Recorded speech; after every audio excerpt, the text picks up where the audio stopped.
Hello students, so welcome back to Jyotsna's Colorful Chemistry.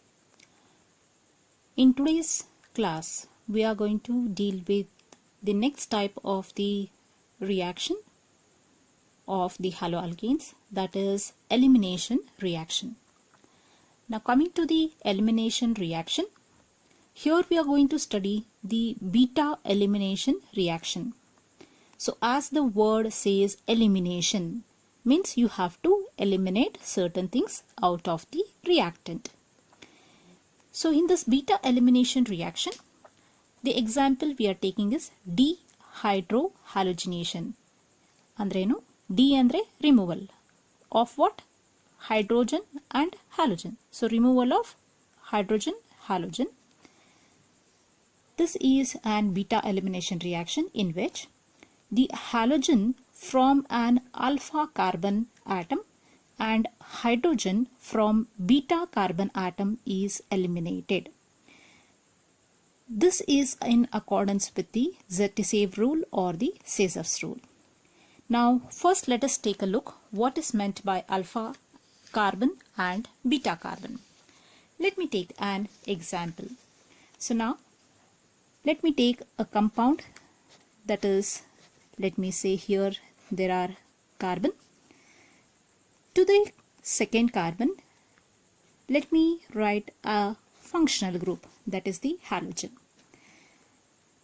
And next to that one, let me see, there are 3 hydrogen atoms here, there are 2 hydrogen atoms here, there are 2 hydrogen here, and there are 3 hydrogen atoms here, and this is the hydrogen. Now, the carbon to which the functional group is attached is an alpha carbon. So, e carbon alli enagutte halogen attach agirodu second carbon ge. So, e carbon enanta karitivi alpha carbon anta karitivi. So, the functional group to which carbon it is attached, we call it as the alpha carbon. Next carbon to the alpha carbon is called as the beta carbon. So, you see that there are 2 carbon atoms next to the alpha carbon. So, this is also beta carbon, this is also beta carbon. Now, elimination of the halogen takes place from the alpha carbon, but elimination of hydrogen should take place from the beta carbon, but there are 2 beta carbon. So, from any one of these, the hydrogen should be eliminated. No doubt possibility is there from both the hydrogen atom, but then one will be the major product and the other will be the minor product. So we are going to talk about the major product. Now let us see how this elimination is going to take place. When you are going to treat such a compound with that of alcoholic solution of potash. So remember, this is alcoholic. If you take aqueous, it will undergo nucleophilic substitution reaction. Now we are taking alcoholic solution of potash.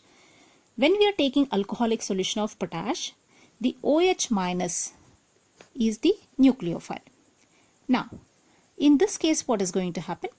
Elimination we are going to see. So therefore what happens? No doubt this K is going to eliminate this X halogen. So therefore it leads to the formation of KX. Now, elimination of hydrogen takes place from the beta carbon. So which beta carbon then? It is going to get eliminated from that beta carbon in which there are less number of hydrogen atom or the carbon is more alkylated according to the Zetiseve's rule or Sazov's rule. So according to the Sazov's rule, the hydrogen is eliminated from that carbon in which there is less number of hydrogen atoms or the carbon is more alkylated. You can see on the first carbon there are 3 hydrogen atoms. In the third carbon there are only 2 hydrogen atoms. So there are less number of hydrogen atoms on the third carbon. So elimination takes place from where? From this carbon.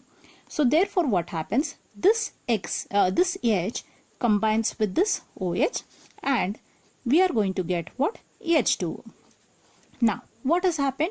From here halogen is removed, from here one carbon from one hydrogen is removed. So whatever is left out, the pair of the electrons will be shared between these two carbon atoms. So now what will be the product? It will be H3C, CH2. And now what has happened here? One hydrogen is lost, means only one hydrogen is left out. So now one carbon to carbon, one bond is already there. One more electron which was there here after the removal of hydrogen and after the removal of the halogen, they are going to combine among themselves. So again here you have HCH3. So this is going to form the major product. Okay, so elimination. What elimination? Beta elimination. Beta elimination of what? Of the hydrogen is going to take place. So this is in accordance with the Sayzeff's rule. So here in this way, let us take an example one more here and see here. You can see that I have taken an example of 2-bromopentane. So in this 2-bromopentane, what has happened? On the second carbon atom, there is a bromine present. And when you treat it with alcoholic KOH, K combines with this Br, KBr is formed. Now the OH is going to combine either with this H or with this H. So both of them are what? Beta carbon. So you get two different products. So the first product, let us take a look. This OH combines with the third carbon's hydrogen. So when the hydrogen is lost from here, there is a double bond between the third carbon and the second carbon. So here you can see between third and the second carbon there is a double bond. So pent 2-ene is the major product. But to the smaller extent, even the minor product is obtained, in which the beta hydrogen is eliminated from the first carbon. But this is not more alkylated, or it does not has less number of hydrogen atom. Therefore, the product which is formed is minor product. So hydrogen from here is lost, Br from here is lost. So it leads to the formation of what? Pent 1-ene. So this product is what?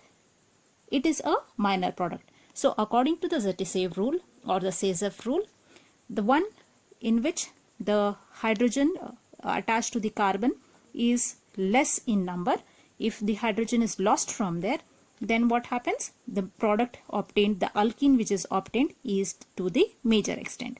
So this is how we have the beta elimination reaction. Why is it called as beta? Because on the beta carbon the hydrogen is eliminated. So we call it as the beta elimination reaction. Now the ease of dehydroallogenation among the halides is how? The tertiary is greater than secondary is greater than primary. So if a given compound contains a tertiary alkyl halide, then it easily undergoes the elimination of that halogen compared to that of the secondary carbon, compared to that of the primary carbon. So this is about the dehydrohalogenation, or it is also called as what? Beta elimination reaction. After studying the beta elimination reaction, the next type of the reaction is the reaction with metals. So this is one more type of the reaction which is seen in case of these alkyl halides. Now, the organic halides react with certain metals to give organometallic compounds. So these organometallic compounds means what? The organic halides react with certain metals. So those compounds we call it as what? Organometallic compounds, means organic compounds containing metal. Example is the Grignard reagent. See, the general formula of Grignard reagent is RMgX. So this is a repeating question in the exam. So Grignard reagent has the general formula of RMgX, where R is an alkyl group and the metal which is used here is magnesium connected to the halide. Now how does this reaction form? So here let us take the alkyl halide. So here I have taken ethyl bromide.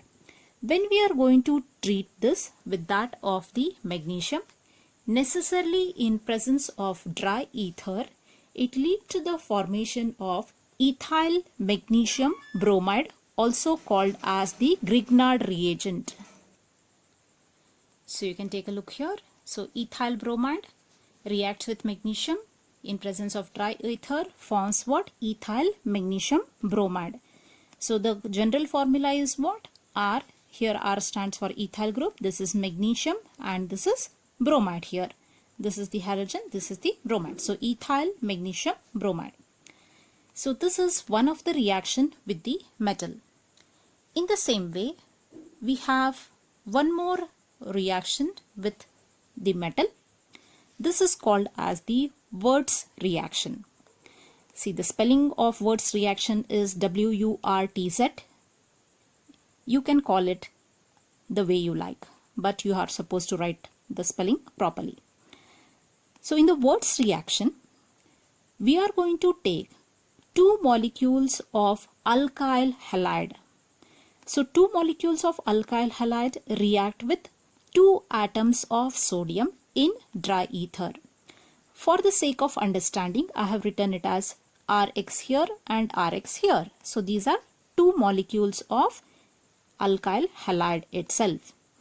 So when the alkyl halide react with sodium in dry ether, the two halogens combine with the sodium forms NaX, and the two R are going to combine to form the higher alkane.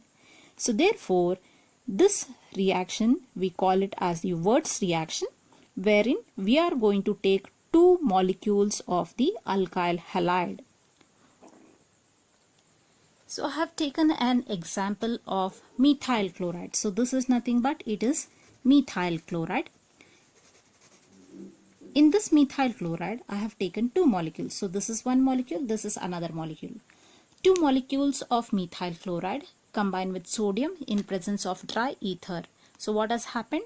These two Cl combines with this Na, forms 2 times of NaCl, and this CH3 combines with this CH3 and it forms the compound that is called as ethane, or it is nothing but it is C2H6. So in this way we get the higher alkane, and this reaction is called as the Wurtz reaction, and wherever the named reactions are there, these are important reactions. So this completes the reactions of alkyl halides. Now let us go for the reactions of haloarenes. Now compared to alkyl halides, certain reactions of haloarenes are little bit different. Now how is it different is, no doubt haloarenes also undergo nucleophilic substitution reaction, but the reactivity of this haloarene is less compared to the alkyl halide. So what does it mean? Haloarenes in reactivity alkyl halides kina kadame ide.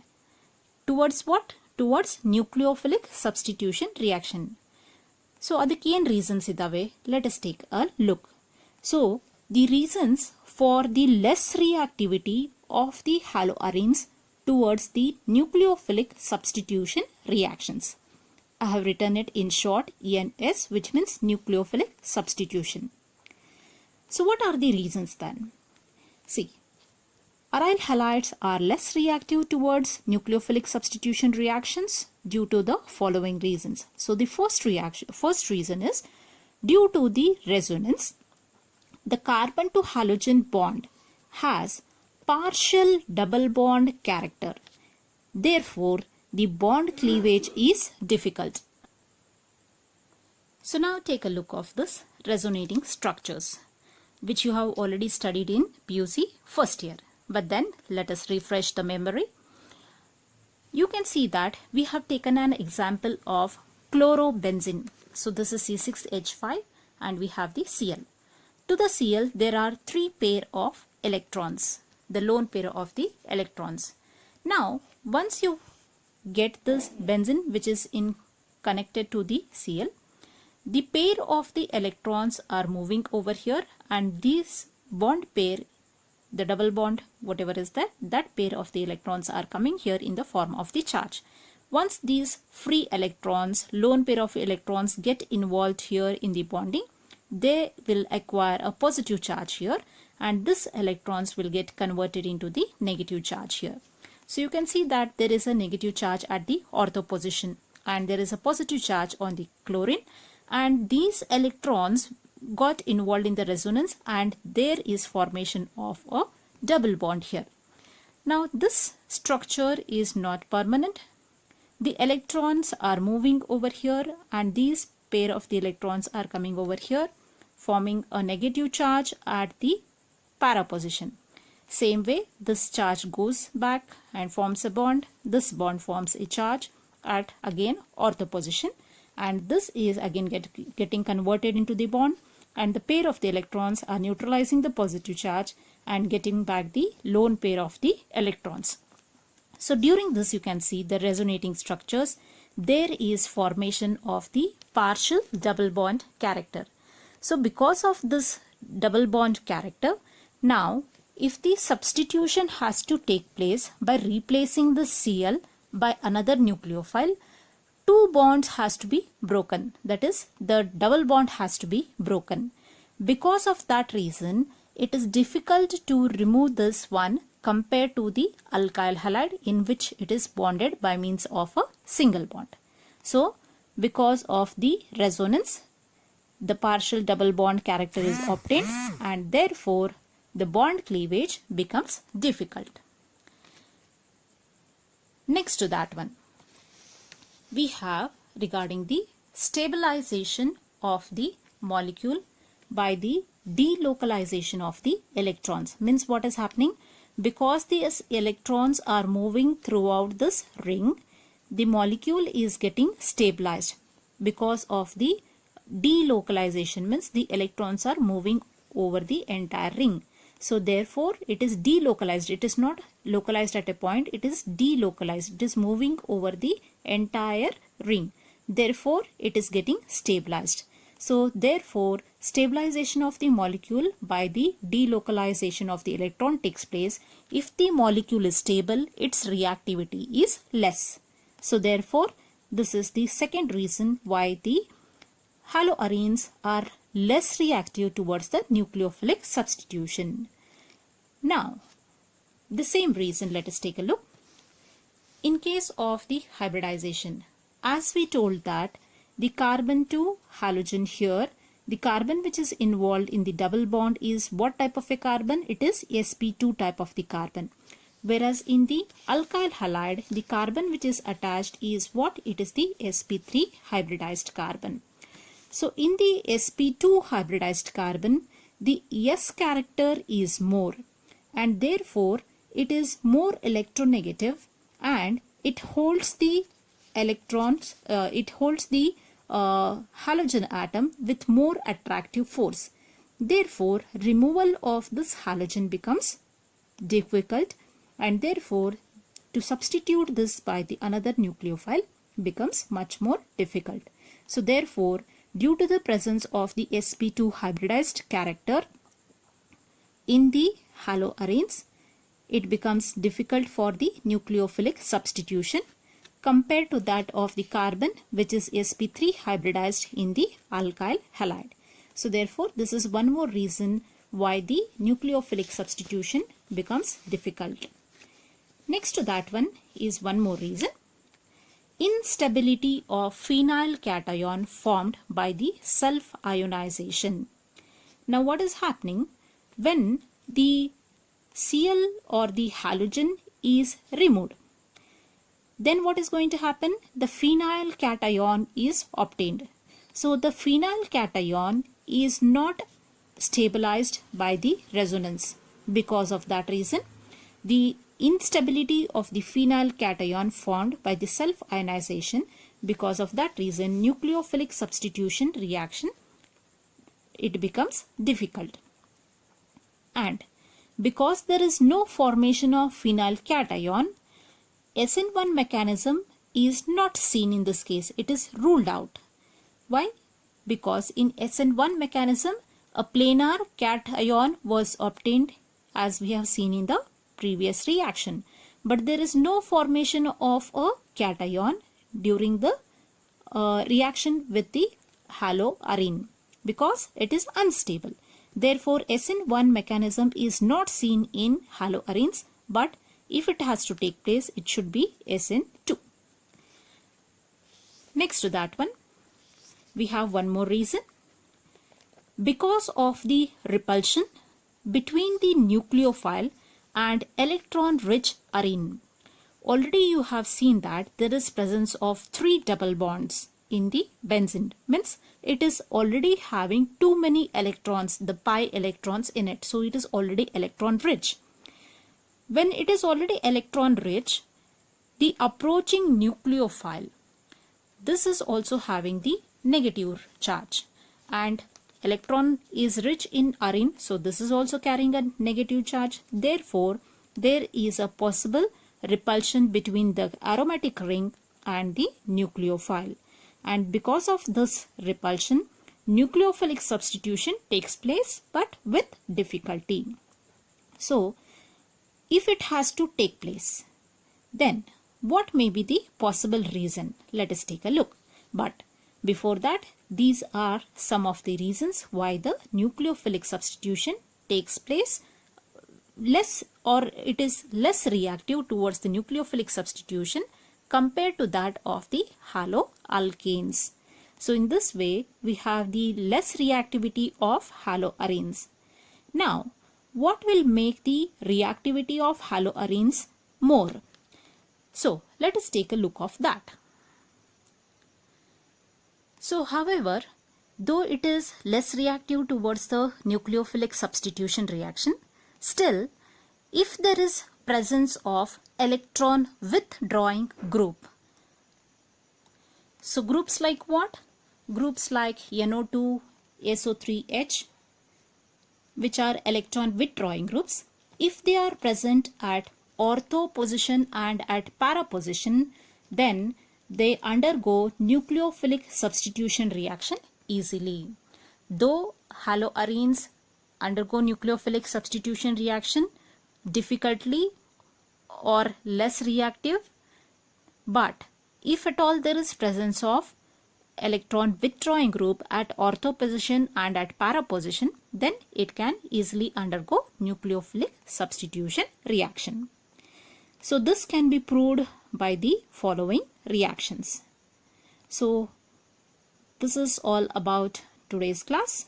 So in the next class, let us take a look of how these electron withdrawing groups are going to affect the reactivity of haloarenes and how does it increase the reactivity, and how will the haloarenes react and form the product or the nucleophilic substitution reactions. So that we can see in the next class.